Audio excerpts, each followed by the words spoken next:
Hello everyone, I'm Kamrul Hasan, a PhD student from Rochester Institute of Technology. I would like to talk on a learned condensation optimization network for improved cardiac segmentation on breath whole Cine MR image. So, if a patient who is suspect of having a cardiomyopathy is taken to the hospital, and in some cases, different forms of cardiac MR slices will be taken to diagnose a cardiac disease.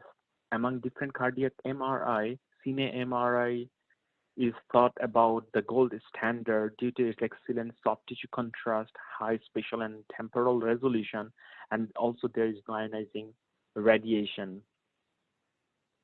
However, to assess the cardiac functions, for example, ejection fraction and stroke volume and myocardial mass, we need to segment different cardiac structures, for example, left ventricle, right ventricle, and myocardium. And also to create anatomical heart models for surgical planning, we need the segmentation. So image segmentation is nothing but a multi-class classification problem, and with a goal to assign each level a target, each voxel a target level. In this example, we feed a two-dimensional cardiac MR image to a ROI detection block, which will detect the ROI and then will feed to the neural network. The neural network will output a so-called probability map for each of the tissue and the background class. And we can combine those maps into the automatic segmentation mask by assigning the class with the highest probability to each of the voxel. So this is our first objective. Our second objective is to analyze different cardiac function, for example, ejection fraction, myocardial mass, and stroke volume from those segmented structures. And third, and most importantly, to reduce model parameters by an efficient network design. There are some existing segmentation algorithms which can be broadly classified into weak prior-based and strong prior-based approach. However, due to the different disadvantages, deep learning approaches get very popular. And recently, different architecture like DenseNet and different fully convolutional networks are being used for cardiac MR segmentation. However, none of the research worked on model parameter estimation or reduction of the network parameters to reduce the computational complexity and make the training faster. Although the introduction of different regularization has been a very growing trend nowadays, for example, dropout, however, it is not desirable because dropout is selected randomly. So that is the motivation of our research. We would like to take the concept of group convolution, but in a group convolution, each of the filters are split out into different groups where each of the groups are connected to the subset of feature maps. As a result, the cost reduced by divided by the number of the groups. However, in a group convolution, these filters are really fixed and redundant and very predefined. So we want to make it more dynamic. And that is the motivation of using learned group convolution, which remove the connections between the layers for which this feature reuse is very superfluous or redundant. And to do that, we have organized the whole convolution in a multi-stage scheme which consists of both condensation and optimization stage. And in the condensation stage, weighted will be pruned out in a different level. And in the optimization stage, network will be trained. So from this slide, as you can see, to start the convolution operation, we need to select some parameters. For example, we need to select how many condensation factors, how many number of the epochs. We need to select those parameters. And also we need to select that how many epoch will be used for the condensation and how many epochs will be used for the optimization.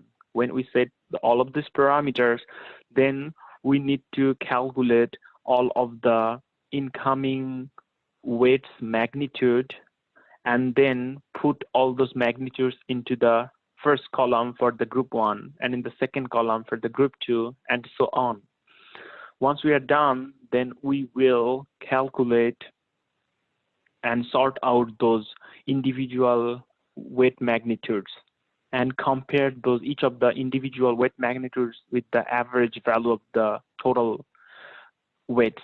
If those individual weight is really very smaller than the average, we will make a zero mask and then prune out that information from the connection. As a result, we can get some lightweight network with less number of the parameters and less number of the connection, which are really very redundant.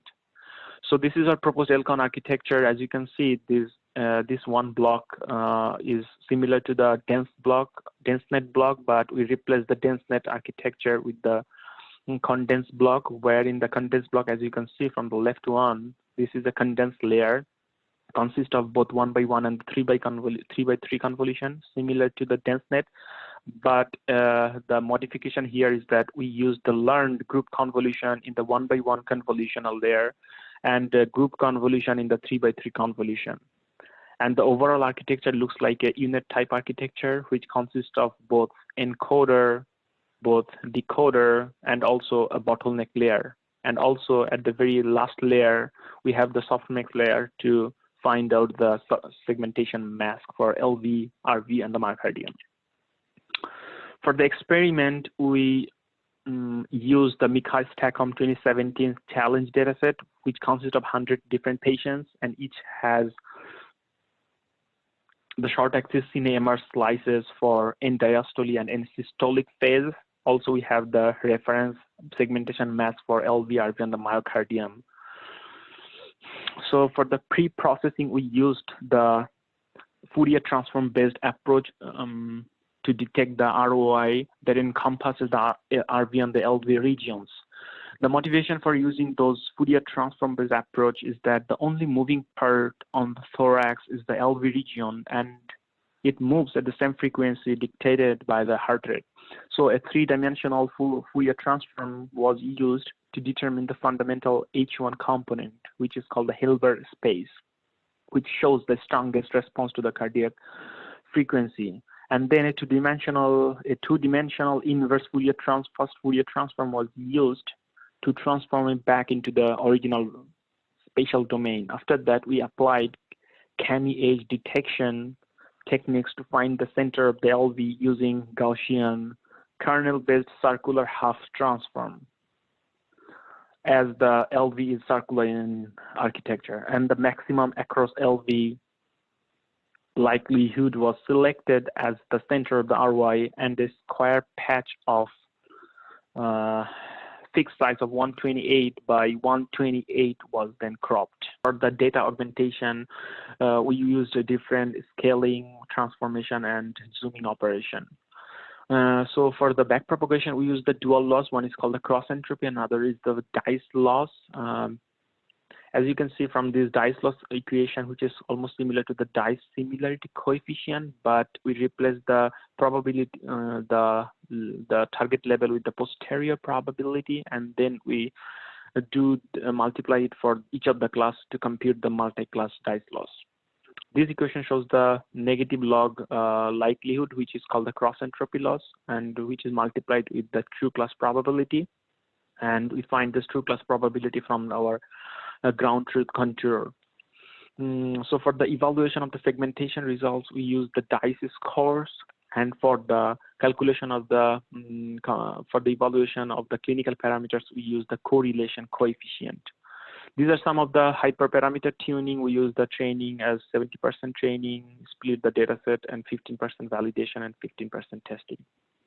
This is the segmentation result for left ventricle blood pool segmentation. As you can see, our LCON architecture gives provides better results compared to the 5 other state-of-the-art results.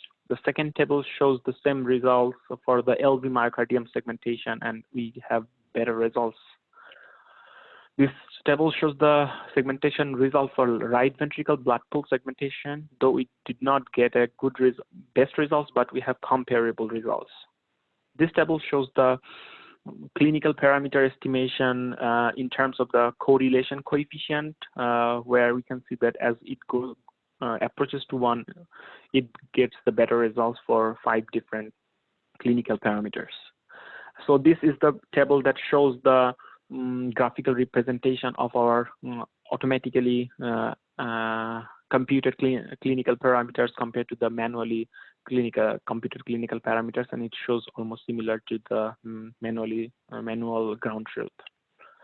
And this is the most crucial part. As we can see, our Elcon architecture has only 3.34 million parameters. So we reduced the number of the parameters around 50% than the DenseNet and around 80% than the UNet architecture.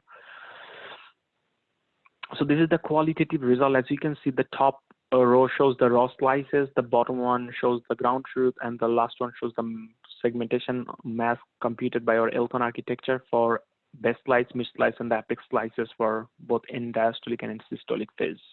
This is some of the qualitative result in 3D compared with the ground truth, which shows almost similar to our automatically segmented architecture. To the best of our knowledge, this is the first work to efficiently use of wet pruning methods for segmentation and quantification of cardiac structures that leads to high computational savings without compromising the accuracy. I would like to thank our collaborators and group members.